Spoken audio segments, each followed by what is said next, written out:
আসামের শ্রীভূমিতে আসাম রাইফেল কর্তৃক 1,65,00,000 টাকার মূল্যের বিপুল পরিমাণ মাদক দ্রব্যের চালান আটক।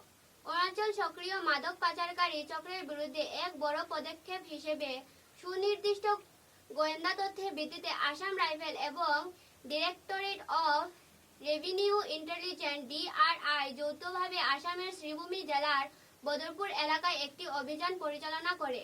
সুপরিকল্পিত এই অভিযানের ফলে 11,130 কেজি পপি বীজ পোস্তদানা উদ্ধার করা হয়, যার আনুমানিক মূল্য 1,65,00,000 টাকা।